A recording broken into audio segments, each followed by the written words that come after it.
Welcome into A to Z Sports Prime Time, Sunday night edition. Lovely to have you guys here for another show. Buck Rising back with you. We had Titans players on the field this weekend. Titans rookie minicamp was underway, kids, and we're going to discuss it together. Will Levis specifically, we'll have a lot more time to kind of flesh some more stuff out from the one day that we got of media availability. It's a long work week, and Will Levis was, I think, the primary takeaway for obvious reasons. You're going to want to know about the quarterback. You're going to want to hear about the quarterback. And obviously 3 days of rookie minicamp, 1 day of media availability. So got the opportunity to talk with Will Levis in person, watch him work, watch the other rookies, see some tryout guys, and see how the new look coaching staff and front office were interacting with all of the players on the field. It was good to be back in the building. And we're going to get into that today, specifically as it pertains to Will Levis. Before we do that, though, I need you guys to share the show around. If you're on Facebook, YouTube, Twitter, or Twitch, wherever you're watching the primetime show, we would love if you would get more of your friends involved. If you are hanging out on Twitter, please retweet the show. It is in the bottom right-hand corner of your screen.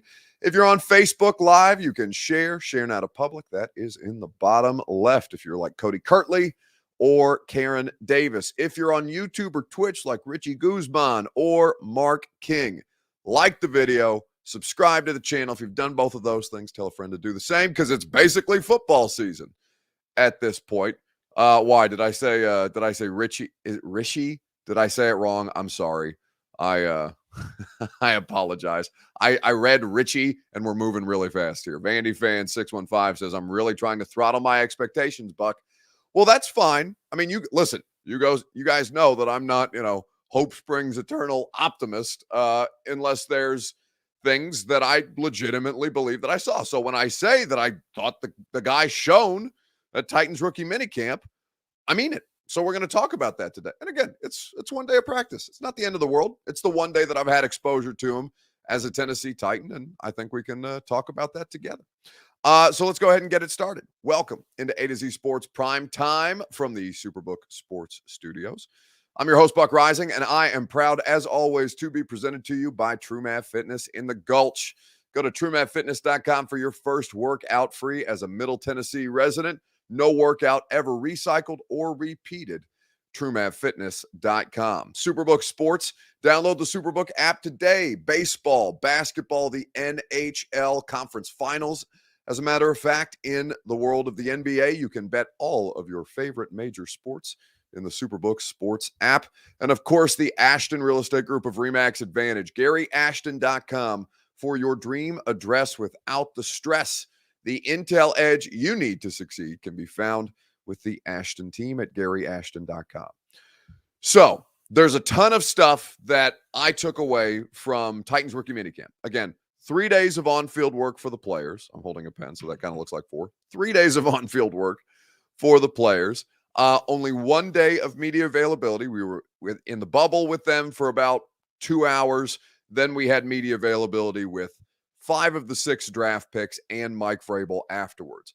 So there was a lot I thought that I learned. Obviously, having seen these guys on film and watch them on TV and all these different places where you're getting ready for draft, and like having either talked to them at places like the Combine or seen interviews of them at various points in college. But now this is the first like real exposure. So it's my first opportunity to have real takeaways. And Levis, I think, is the thing that most people are curious about. Where you look, the real 8, says Chris Frazier. Yeah, he told us that he's choosing to wear number 8 just because he thinks it looks cool. No specificity, no marriage to a particular number. He just likes the number 8. So he's going to be number 8 with the Tennessee Titans. Ricky says, Will Levis haters are sad. I told y'all big orange MFers that Levis is a stud. So like I said, we're going to keep expectations manageable. Okay. Like I did think that the 1 day of on-field work that I saw from him, I really thought that all the areas that I was looking for, whether I had questions about or that I wanted to see live reps of in practice, as opposed to, what you're able to scrounge together in terms of, can you get college tape of them? Can you find highlights? Is it the right angle? All these different things that you're trying to get access to during the draft process. But Will Levis, as an intrigue factor, is probably going to be the most interesting rookie for you guys. So, as I was watching him throughout the course of that day of work and saw some of the other highlights that the team put out, I know many of you saw those as well. We're not allowed to film all of the things, all of like the 7-on-7 and 11-on-11 stuff that they're running, but the team puts out a couple of those clips every once in a while. XD Gamer 22 says that are the Titans good? See, like even that, like we're not doing that today. We're talking about what I saw from rookie minicamp. Billy Jeans, says William Raymer. Apparently he doesn't have a nickname yet, but that's something that we'll do on the radio show later this week with Will Levis's nicknames. By the way, we don't have a date, a specific day and confirmed time for you yet, but we are efforting Will Levis on the radio show this week, so you guys can learn a little more about him and hear a little more from him. And I'll keep you updated with that. But I was talking to Titans PR about that this week, and they're going to try and make it happen. So we'll see if we can't get Will Levis on the radio show. Anyway, I want to start with like what your initial concerns about Will Levis were. Like when you had the immediate reaction, whether you are somebody who is a Tennessee fan who saw the Titans trade up to take Will Levis with Hendon Hooker still on the board and was like, what the hell are they doing? How could they do this? I've seen him play. He plays in the SEC East. He's terrible against Vanderbilt and Tennessee. He had a nice game against Tennessee in 2021, but why is he so bad now? Why do people think Will Levis is so much better than Hendon Hooker, right? There's that contingent of people. There's people that just don't like the tape. There's people who weren't crazy about his interview process, which, based on my limited exposure, has not been, the case. But I'm not interviewing them in the way that the coaches are in this way. And I think with all these different things being said, it created a stigma around Will Levis that, fairly or unfairly, it seems premature to judge him on a variety of different things. Now, there is tape to judge him on exactly, and that's completely fair. Corey D. Jackson says that's his biggest concern, right? The tape. But to be fair, he didn't have any talent around him. So we're going to get into this together. What was your biggest concern about Will Levis when he was initially drafted to the Titans? You're going to hear from Mike Vrabel on a coaching point that they had for him this weekend, despite him having a very, very strong couple of days of work with the rookies and the tryout players who were in attendance for this weekend's rookie mini camp. So you'll hear from Mike Vrabel here in just a second, right after I remind you that your Two Rivers Ford take is presented by Two Rivers Ford. 40 years in Middle Tennessee is a locally owned and operated company, quality American-made Ford vehicles, and award-winning customer service. That is how Two Rivers Ford does business. It's why they are the best and most trustworthy car dealership around. Nobody gets you in a better position to succeed. Nobody works harder to make sure that you are satisfied with the car buying process and ultimately your vehicle than Two Rivers Ford in Mount Juliet or online at tworiversford.com. So, what was your biggest concern about Will Levis coming in? Colby Ryan Cooper says Mike Vrabel can't develop quarterbacks. Well, it's a good thing that it's not Mike's job to. Now, ultimately, would you like a head coach who is going to be able to maximize your quarterback position from all different angles in the vein of, let's say, Kyle Shanahan or Mike McDaniel looks like he's going to continue that coaching lineage, right? Would you like somebody who can help you that way? Sure. Mike Vrabel has a different skill set with which to develop quarterbacks. There are varying degrees of quarterback development. Just because Mike Vrabel isn't going to be the person who necessarily is working on his Mike understands things like footwork and mechanics and stuff like that, but obviously he has a position coach, he has an offensive coordinator, he's a passing game coordinator, and he has pass game analysts. But the head coach, who played 14 years in the NFL, can develop him in a variety of different other ways, right? Even though he's a defensive end, he can help Will Levis identify things on defenses, ways that defenses are going to try and capitalize on Will Levis's mistakes, right? There's degrees of quarterback development. There's different ways that you can develop a quarterback. So I think that generality, Colby, it's a blanket statement that I don't necessarily agree with, but I understand where you're coming from, right? I think that the thing that, or B French says, the thing that concerns him the most about Will and I can't believe that I was saying this, but I was worried about his attitude. So, like, I don't know where that came from. And you heard about that in the draft process, which was something that a lot of people discussed, right? That was something notably that Mike Giardi of the NFL Network reported on, that the Titans had very good interactions. Albert Breer, I think, seconded this. Had very good interactions with Will Levis, and ultimately was a big part of the reason why he landed here in Tennessee.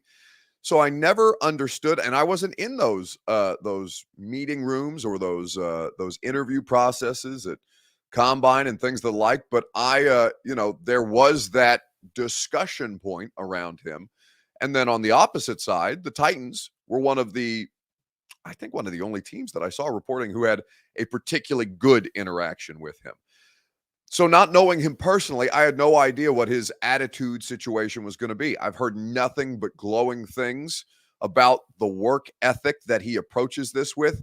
The thing that I have heard from talking to people is that he's a bit robotic, but that doesn't mean that he's got an attitude problem. Maybe he's not, super comfortable and open in certain settings, or maybe he's a little stiff in certain conversational situations. Like, who can he play quarterback, and is he a hard worker? Like, fundamentally at his core, that's what I think NFL teams care the most about. Karen O'Keefe says ego. Yeah, I know that there's been some clips from Will Levis, like talking about real offense at Kentucky when they played against Tennessee. Like, he's had some clips that have been out there that, maybe didn't give you the best connotation of him. But, having not known him personally, the attitude, ego, whatever, like, until I know that about a person, like, that's not going to be a part of my analysis. Now, the biggest criticism, obviously, I think warranted criticism of Will Levis, is the decision-making, right? The decision-making and the accuracy, the struggles on film from 21 to 22, right? That at the core of the Will Levis analysis is why NFL teams, let him go in the first round, or why he was, maybe the explanations were good enough in certain team interview settings for teams who were trying to figure out, okay, can you tell us why you did this here and why you made this mistake there? Depends how it went in the room, right? We don't have access to that information. But obviously the tape is the biggest concern, right? Because that's the best way to judge him as a football player right now. So from my standpoint, that's where I'm coming from. Stephen King says Buck with no egos. Hell yeah, I've got a big ego. If you're good at your job, you damn sure have an ego in any line of work that you have. So yes, I can absolutely identify ego, because I have a big old ego, and sometimes it's a problem, and sometimes it's justified, which is something that somebody with ego would say. So never been shy about that part of things. But Percy Sledge says you can ask the exact same questions about Richardson. Sure. Like, there's a lot of different areas. None of these quarterbacks are perfect prospects, right? Even if Bryce Young is, thought of to be consequentially better than the other, let's call them 4 that we would talk about in that conversation. I think that when you look at Will Levis, the thing that you're going to gravitate towards most is the decision making. So he had a really nice play at the end of practice on Saturday, right? When we're out there for rookie minicamp. And so it's, they're supposed to go, I think it was 12:20 to 2:00 was the scheduled time for practice. About 1:50 in the afternoon, and they're running some team drills, right? They're just trying to get these guys into the offense, trying to get them comfortable with terminology, all these different things. And so you have Will Levis quarterbacking, and he finds Josh Wiley, right? The rookie 5th round pick, the tight end from Cincinnati, finds Josh Wiley down the field. It is I almost dropped an F-bomb. It is an absolute laser, all right? And he puts it in a spot that only the 6'6", he's probably somewhere between 6'6" and 6'7" by, fractions, but still a big old tight end, right? He puts it up there where only the tight end can get it. Tight end goes up and gets it. Josh Wiley made a great play, right? And so they end Titans practice 10 minutes early because it's a beautiful play. They're executing well. They apparently had a really good day on Thursday. That wasn't open for media. And obviously, Friday and Sunday today, because they were out there today as well, wasn't open to media. So we just saw Saturday. So they ended 10 minutes early because they're like, ended on a completion, ended on a good note. Nice stuff there. And so we're asking Mike Vrabel about it afterwards because it's obviously a good play. It was obviously good enough to end on a high note. And so, you ask the head coach for his perspective. And I thought Mike gave a good answer, speaking to, liking what he saw, but also kind of giving us context for, when the vets get here, that might not look as clean based on his decision making in the moment. Positions. How'd you like the play that ended it, Mike, with two of your key guys kind of leaving and finishing everything on a nice note? Well, I would tell you that probably, again, the result was good. And there was a lot of great decisions, which we ask our quarterback to be able to do. But, that may not end as well with some other players when the veterans come in at OTA. So, again, it was great by Josh to be able to go. I think we'll just tell Will that, we got to be careful when we throw it into a team meeting. But it was a great job by Josh being able to track it and, ultimately end up with the catch. So, try not to throw it into a team meeting, right? There's a lot of bodies around Josh Wiley when Levis let that one go.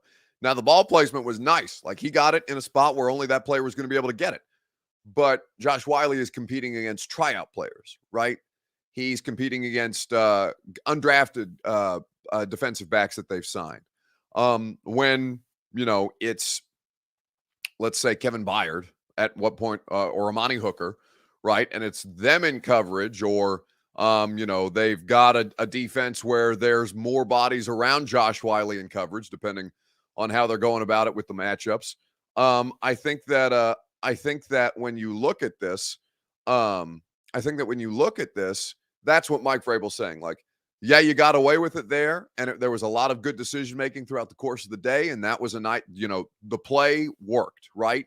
But here are some things that you might feel comfortable throwing into now that you will not be able to get away with in the coming weeks once we start to integrate the full team process. So I think that when you look at all these things, for Will Levis, that is the thing that's kind of going to always be in the back of your head as you're watching him play, whenever he gets the opportunity to get on the field, when he eventually has a turnover, throws an interception, his decision making is the thing that's going to be dissected the most, because that's the biggest question that he has to answer. Can you be consistently accurate? Can you consistently make good decisions based on what the defense is presenting to you and how you're going to work within the system?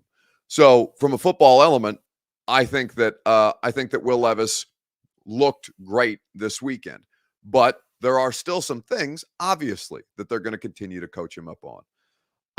I think that when you look at all of the different elements of this, I was listening to this. Chef Maine says, I was listening to this in my car and I had to turn up the volume when they asked a question and turn it down when it was answered. Get them some mics, please. Yeah, it's always a complaint. They don't have us like mic'd well for the questions. But obviously Vrabel's standing in front of a microphone. So yeah, if you really want to hear the questions rather than just trying to figure out what he was asked, it's not a great setup. The new press conference areas inside where we've been doing some of this, that has been better equipped from an audio standpoint for you guys to be able to hear our questions at press conferences. So, a little bit of BTS there. Anyway, I think that when you look at all the different elements of Will Levis, there's a lot to like, and there's a lot that he's going to be continued to, hyper scrutinized on. Alex M says can't afford mics because they overplayed for Tannehill, but he means overpaid. That's funny. So let's talk about the things from Will Levis that you're most optimistic about coming into this process on Facebook, YouTube, Twitter, and Twitch. Right after I remind you that the Primetime Show is presented by True Math Fitness in the Gulch. Go to truemathfitness.com for your first workout free as a Middle Tennessee resident, and they will put you in a position to succeed. I've been very fortunate to work with the great people at True Math, the great coaching staff, the great workout plans that they put together. I have benefited from that immensely, and I know you will as well. They have all different levels for every different level of fitness. Whether you're somebody who's looking to improve in certain areas, you already consider yourself to be in shape, or you feel like you're in a good spot, but you want to find ways where you can elevate. TrueMav has that. They have personal training. If you're somebody who's trying to get into it at a little more on your own individual pace, they will make that happen for you. And of course, an open gym for you if you sign up for one of their membership plans. TrueMavFitness.com is where you go for your first workout free as a Middle Tennessee resident and for the best gym membership in Nashville. Okay, so what are you most optimistic about with Will Levis? I think there's a couple of different things that, if you put your biases aside, if you're a Tennessee fan, you can still come away with Tennessee Vols fan, right? Now, not all Vols fans are Titans fans, and not all Titans fans are Vols fans. But I do think that there are some things where he might have been an easy target out of the gate in terms of scrutiny and criticism. There is some stuff about Will Levis's game, obviously, to like. But there's a very good reason that he was the first pick in the second, or one of the first picks in the second round at this point, and was for a period of time considered to be a potential first round pick. Dr. Lipschitz says his work ethic, intelligence, toughness, and leadership, those types usually work out. It's certainly a good starting point, right? Like the attitude thing, like I don't know where it came from. And again, there are people who have had far more interactions with Will Levis thus far. I'm just now getting to know him, so I can't give you an accurate assessment of those kind of things, nor can I speak to his interactions with people previously. But I think that the physical abilities were never the criticism of Levis, says Ben Hall. That's correct. Puka likes that he won't start immediately. That's what she's most optimistic about. What impressed me, says Ricky W. Well, Ricky, I honestly, I thought that, again, it's one practice. So he had a good day. They did put a ball on the ground. They did have a fumble early on when they started working team stuff. And that was something that Mike Vrabel talked about in the full press conference that you can find. I think there's a clip of it out there that I tweeted if you want to go find all those things from Saturday's practice. But what I liked his accuracy. I liked his decision-making. Vrabel brought up, throwing it to traffic, and I understood it because he's throwing it at inferior players. He's got the superior target in Josh Wiley. He's got the superior skill set from the tryout corner trying to defend the 6'7" tight end. So I understood why he was confident ripping that ball in there, and that confidence showed. I think the thing that I was, that I didn't know about him was like, okay, now that, the draft craziness is gone and you've got all these kind of conversations around like who you are personally and how you interact with people and all these different things. I was curious to learn how he interacted. I thought he looked comfortable. I thought he looked incredibly comfortable on the football field. I thought he looked confident in dealing with his teammates. His teammates seemed to, the tryout players and the fellow rookies seemed to really respond well to him. Like I said, it's one day, but these are all things that you notice, right? Because it's our first opportunity getting to do so. But then on the off the field side of things, I thought the way that he conducted himself in the press conference was completely counterintuitive to the idea that I'm sure many of you have about him, and the idea that, some of us had about him because of the reports that we've read without getting to know him first. And this man got up there, and it doesn't mean anything to win a press conference, but like, I know plenty of people who've been in the league for a long time who we talk to on a regular basis who aren't as confident, comfortable, and relaxed as he was because he's in the place where he's most comfortable. He may have some robotic tendencies, but the place where this dude thrives, by all accounts, is when he gets to put in that work. And so we were talking to him after practice on Saturday, and I thought he spoke to that quite well. Maybe the first couple of days of going for you here with the Titans. Fun. First time, playing ball in a long time. It's the game we all love, so the opportunity to come out here and just play and learn, it's just been a lot of fun, and getting to know the guys, getting to know the coaches, getting to know the offense. A lot of work to do, but got a lot of good work in the last few days. Is that ultimately like the part of this that's most comfortable, just getting back into the routine of going through the process of getting ready for another football season?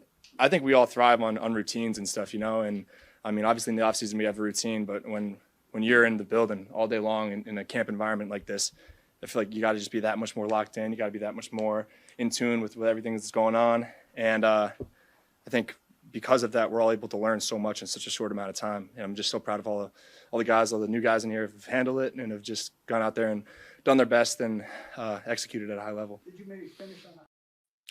So, Devin Mill, that was Will Levis, Jimmy Wyatt asking the first question and me asking him the second about, is this not the place where you are at at your most comfortable, your most relaxed. And I thought that really came across, right? I'm not trying to do body language and all these things. Devin Mills says he's like a Tannehill clone, and then says, on God, he better not get popped for PEDs. That's pretty funny.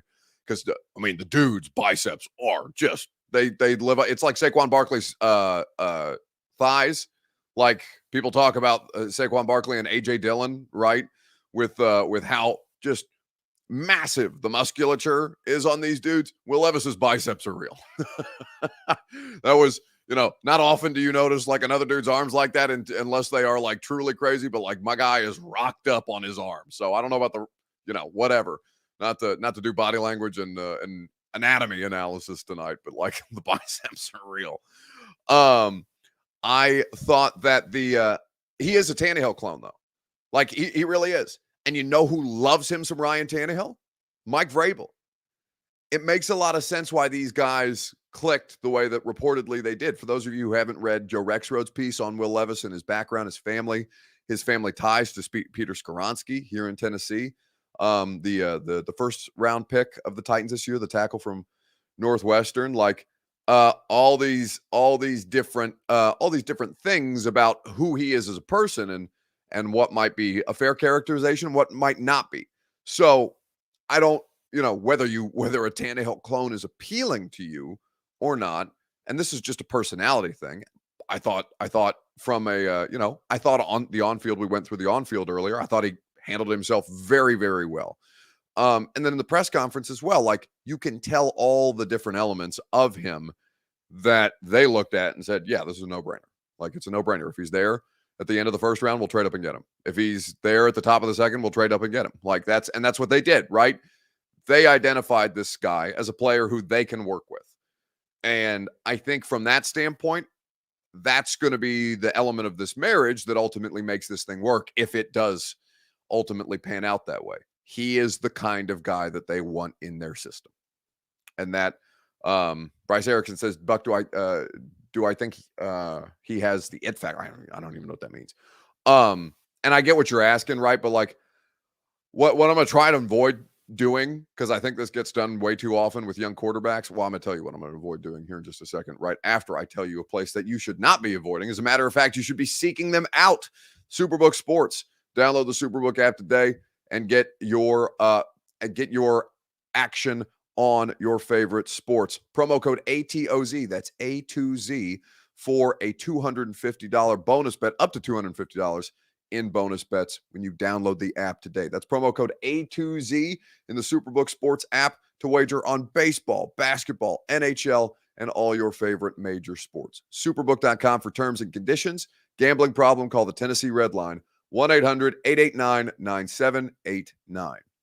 So, we're going back to the question about the it factor, right? And whether it factor is confidence, whether it's comfort level, whether it's, he's a natural once he gets out on the field, whatever the case may be. I don't know who this person is yet. So it factor based on one day of observation. I can tell you some things that I liked about the day of work that he got in. I can tell you some things that I didn't like about the day of work that he got in. And I think that a lot of this stuff I'm learning as you guys are. And some of the, obviously I have access to be able to kind of disseminate what I'm learning, and you guys can make observations for yourself when you go to training camp and see some of the stuff, or you go attend games and should he play and all these different things. And all of this is, it's projection right now, but based on the one day of work that I saw him get, there was a lot to like about him as a second round pick at the quarterback position.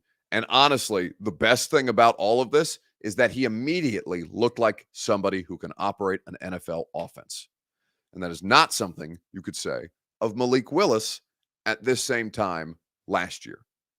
That's no indictment of Malik. Malik has been working very hard to progress. But if you're talking about the rookie minicamp that I watched of Malik Willis last year and the rookie minicamp that I've watched of Will Levis this year, there is no argument that this is a superior player at the quarterback position who is more ready to play should he have to. And whether that means that he's the future of the Tennessee Titans or not, whether that means that, he's going to be a career backup, whatever that means of Will Levis. Will Levis, I know if you put him in a situation by the time we get to September is going to be able to function. And what I can say of Malik is that he's busting his ass to be able to do so, but based off last year's analysis, he was not ready at the time. And we all knew this. Nor is Will Levis ready by any stretch of the imagination. But the question of readiness is he more ready? Can he give you a better chance to win a football game? And I think that is the assessment that they're ultimately working towards. Fade to X on YouTube says, so do we start Will Levis? No, I wouldn't. I certainly wouldn't. Again, rookie minicamp. It's just happened. Should he perform better in training camp and make it a legitimate discussion? We can have those conversations then, but I'm not going to, May the 14th is not the time to be doing that just yet. MB says it is so early. Everyone needs to pump the brakes, drawing conclusions. It's true, MB, but I think, we can, and that's fine, but I think people can express their expectations. And then, whether I agree or disagree, and I'm not the arbiter of all these things, but like we're here to have a conversation. This is your guys' show. I'm just the person facilitating it. So if I can answer some of these questions or speak to some of these expectations, right, wrong, or indifferent, like ultimately that's just what I'm trying to accomplish here is a dialogue about this player based on what we actually know and have seen with our own eyes. And you guys will see this at some point too, but it's just a question of when. When will you be able to watch OTAs? I need to look at are you talking to me or are you talking when will you guys be able to watch OTAs? Because I don't believe they have OTAs open to the public. I believe training camp is the only time when fans are in attendance, but I can double check that for you. I can double check that for you and I can let you know if you are interested in knowing when the next time I'll be able to get stuff from the practice field is. Yes, the media. I don't know that off the top of my head. I know that vets are here tomorrow and I know that we have some availability this week. So I can't really look it up for you. It would be, me scrolling through my email looking for a schedule that I got from PR. So I'm not going to do that right now. But I will, maybe Bert, could you look that up? Would you mind seeing if you can find an OTA's voluntary workout schedule for the 32 teams? I know it's out there. It's public information. I don't want to sit there and scroll through my email just to answer that one question, but we will get you that if we can, humanly possible. Bert is on it behind the scenes. So thank you to Robert for that. Okay. So no live streams of practice, says Esco on YouTube. I don't think live stream. I know they live stream some stuff like the Titans do in training camp, but not at this particular time. Now, might they do that? Potentially, but I don't know what their plans specifically are because they've done stuff where they have Mike Keith and Amy Wells, right, of Titans Radio, up on the deck of the third floor of the facility where you can see some of the camera angles on the practice fields. Right now, though, they are in the bubble, and I don't know that the bubble is equipped for that. I'm certain they're an NFL team that could do it if they really wanted to, because the 3 outdoor practice fields are under construction, right? Remember, they're getting that artificial surface installed on their practice fields because that's what they're going to be playing on in Nissan Stadium at this point. So right now they've been almost exclusively in the bubble, but if there are live streams of practice, I'm sure the team will make you guys aware of that if they are going to do some of that stuff later on. When is training camp? We don't have the dates for that officially yet, but it's typically, not to get self-involved, but I always remember when training camp is because it's typically the week after my birthday. So July 20th is my birthday. So probably somewhere between the 27th, 28th, 29th is when you can expect, we'll have a training camp schedule before then, but we don't have specific dates from the league right now. Okay. So let's keep it moving on the show. Let's get to this as a free site here. And by the way, we're going to talk about all the other rookies. I just thought, you guys were probably going to be most curious about Levis tonight. And we'll have 3 hours of radio to talk about a lot of rookie minicamp observations too. So if you want to hear more about Skoronski or Jalen Duncan, who I have a lot of thoughts about Jalen Duncan just after the one day that I'm looking forward to, and we'll talking about, and we'll get to that on the radio show tomorrow at great length. But tonight I thought the Levis conversation, the most pointed version of the Levis conversation, was the best place to take you guys. So let's do this as a free site. The best thing that I don't want to say the best thing that I saw on the internet this week. It was something on the internet that went that was making the rounds, and it, of course, involves Ja Morant as we take a quick pivot outside of the Titans world. We will get to that here in just a second. The question I'm going to ask you is fair or foul? The Grizzlies suspending indefinitely Ja Morant at this point, and we'll play for you the video that is the subject of that suspension momentarily. We will get to that right after I remind you that the Primetime Show is presented by the Ashton Real Estate Group of RE/MAX Advantage. Get the intel edge you need to succeed. The official real estate agent of the Nashville Predators and of the Primetime Show is Gary Ashton. Nobody does it better. Nobody puts you in a better position to succeed than the Ashton team. They will go above and beyond to find you the best information, the best properties, and make sure you get the best value. The Ashton Real Estate Group of RE/MAX Advantage at GaryAshton.com. So, fair or foul? The Grizzlies suspending indefinitely Ja Morant. If you haven't seen the situation with Ja, obviously Ja had a tumultuous season. The Grizzlies were bounced out of the playoffs by the Lakers unceremoniously. Now the Lakers are heading to the conference championships.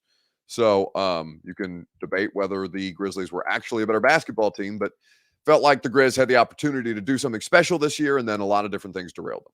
So Ja has now been suspended as of this morning from all team activities after a video showing the star guard for Memphis holding a gun began circulating on social media on Saturday night. Now, that's already happened once. He was on his IG Live. He was in a club in Denver.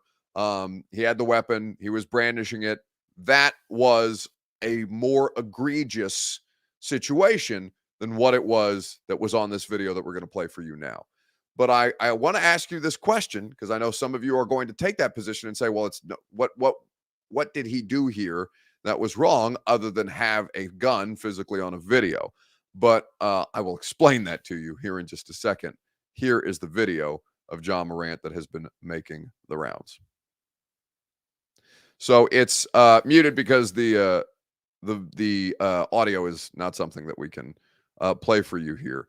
And you might miss the actual weapon if you're not watching him. So there it just was, and you can tell that the guy holding the camera very quickly pivots away from Ja because he sees that Ja's holding the gun. He puts the phone in his shoulder, and now Ja no longer has the gun in his hand. Now you can say, okay, what's wrong with that? It's a harmless, they're bopping around in the car, they're doing their thing, whatever, and Ja's got the pistol in his hand. That's not necessarily behavior that is encouraged, right? The brandishing of a firearm if you're just, out here singing the car with your boys. But again, the video will show it to you. It seems harmless. You'll see the moment right after when the person videoing pulls the camera away because he makes that motion. There is the firearm from Ja in his hand. The guy pulls the camera away because he realizes that he's on IG Live, that 112 people are watching, but a hell of a lot more people are about to see this because Ja Morant just had a gun in his hand after having the whole scenario. So fair or foul is the question of Ja, an indefinite suspension. It is their offseason, so I'm not sure exactly what he's going to be missing at this point. Corey D. Jackson says, sad but fair. He's fumbling the bag and a legacy. It's bad when your idiot friend is smarter than you, Jacob Ray says. Dean Buckwalter says, role model. I mean, like, the whole role model thing. And you spelled role model incorrectly. That's like, cinnamon roll, not role, as in you are playing a role there, Dean. So anyway, because now for some reason I'm just thinking of Jelly Roll role model. And Jelly Roll is, I think, a good role model in certain elements. And I love Jelly to death. Jelly Story is incredible. But Ja and the idea of role model, right? Like, you don't get to pick and choose those things. If you're in a public spotlight like him, people are going to look up to you in a certain element. And whether you want to be considered a role model to people or not, you are obviously going to influence people. Now, I'm not necessarily going to get caught up in the role model situation. It's not Ja Morant's job to raise your children. Not Ja Morant's job to, it's not, there is nothing in his contract that says Ja Morant has to behave a certain kind of way because people are paying attention to Ja Morant's behavior. Now, there are things there are, I mean, I say that there is conduct clauses and stuff like that to a degree, but you understand what I'm saying on principle. Trilogy Taylor says it's foul because he does have the right to bear arms. And I will say, here's the thing, okay?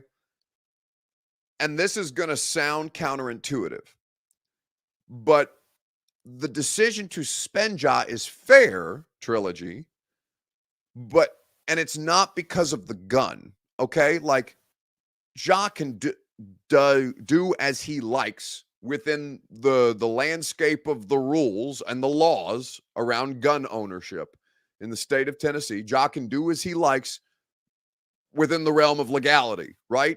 That's fine. There was nothing illegal about what Ja Morant just did in that video. You are correct. But it is a fair reason to suspend him because he is displaying the behavior of a dipshit. You know what I'm saying? Like, I'm not saying that Ja Morant is a dipshit, but he's acting like one. You know what I'm saying?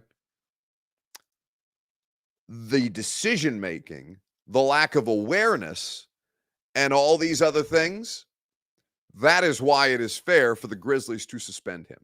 He is supposed to have corrected this behavior, or at least trying to actively correct this behavior of putting himself in positions where this can be a story, right? I'm not talking about how he manages his personal interactions with the firearm. I'm not talking about how I'm not talking about, whether he's taken gun safety courses or any of these things. It's not about that. You're acting like an idiot when you know that eyeballs are already on you for this specific thing. So why would you bring that additional attention? Why would you jeopardize yourself this way? Why would you cost yourself the ability of sponsors to say, you know what, this guy just, this guy, he's not respecting our brand because we've stood behind him through the first incident, and now he's just being casual with it because he's Ja Morant. And Ja, I'm certain has a high self, you talk about ego and all these different things, and it's earned, right? Ja Morant is potentially a superstar, but he has to understand it's not just about the legality of what he's doing in the video. It's about the optics and how that represents him, the people that he endorses, whether that's Nike or anybody else that Ja Morant has advertising partnerships with. MB says, Buck isn't a dipshit, someone that behaves like a dipshit. Well, it's my way of not personally attacking people, MB, because if I say you are acting like one without personally saying, no, you are a dipshit, I think it's a little, more fair criticism. I don't know Ja. So I'm not saying, I don't know in every element of his life that he's a dipshit. But I know in that particular moment in time, and based on the pattern of behavior, he's been displaying the behavior of someone who is a dipshit, and he needs to correct that. It doesn't mean that it's not correctable. It doesn't mean that's who Ja Morant will be for the rest of his life. It's not, it's not a statement on Ja for the rest of eternity. But I don't want to personally attack people, but I think it's fair to point out, like, in these moments, you're kind of acting like a dipshit. Straighten out a little bit. Anyway. I think there's a lot.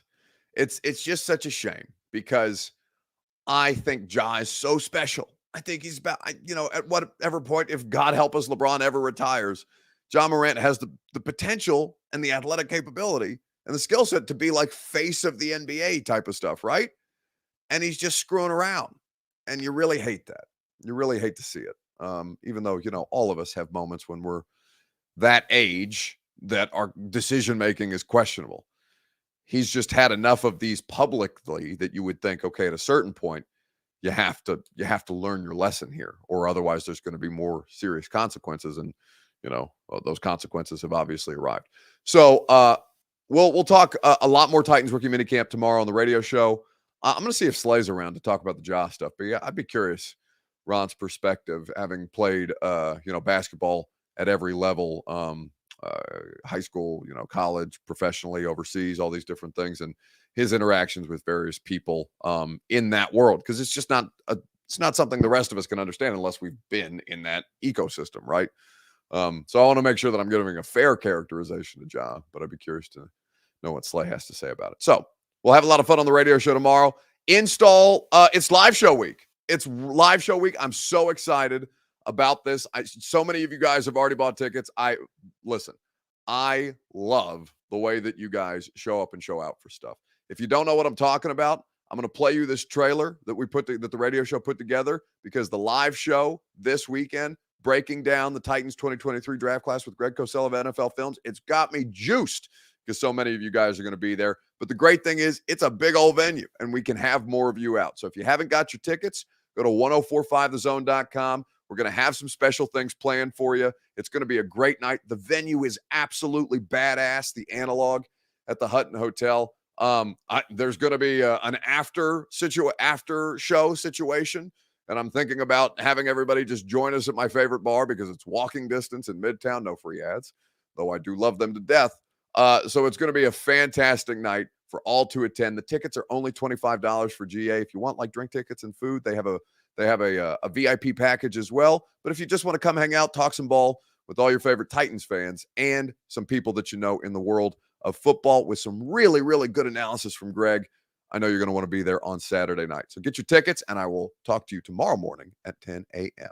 If you're a fan of the Tennessee Titans, the Install Live Show with Greg Cosell of NFL Films coming up Saturday, May the 20th at the Hutton Hotel. Get your tickets right now at 1045thezone.com to hear the best breakdown of Will Levis. Really, really excited and thankful for the opportunity. And the rest of the Titans draft.